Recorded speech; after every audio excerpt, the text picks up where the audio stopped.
And iihawin ko muna itong talong. Ito ay 4 na piraso.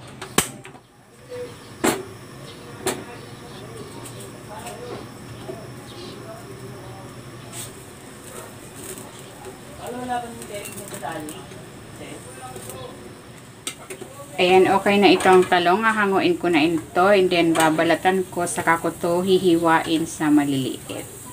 Ayan, ito na yung talong. Maglalagay ako dito ng bawang, sibuyas, spring onion,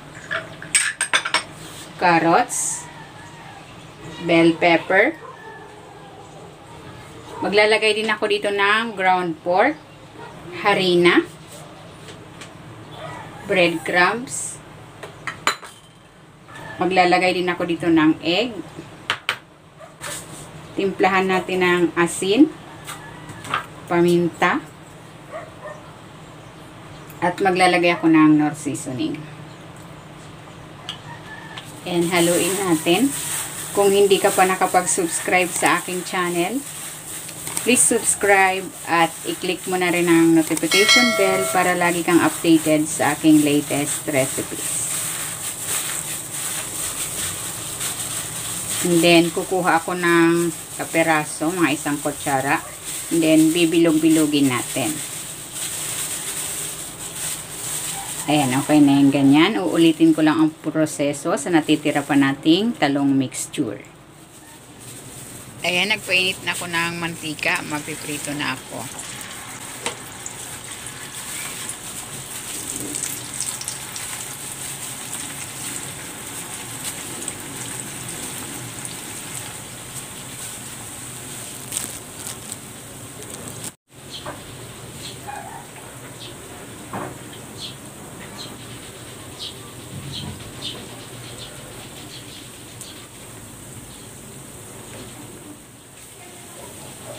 Ayan, okay na ito. Hahanguin ko na.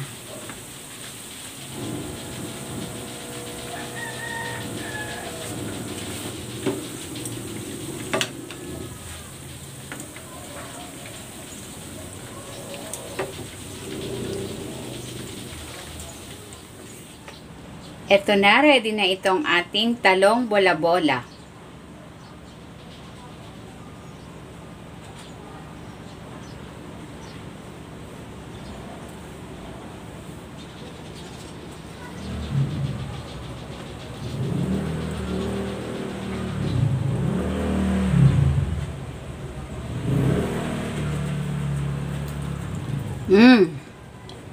Sarap.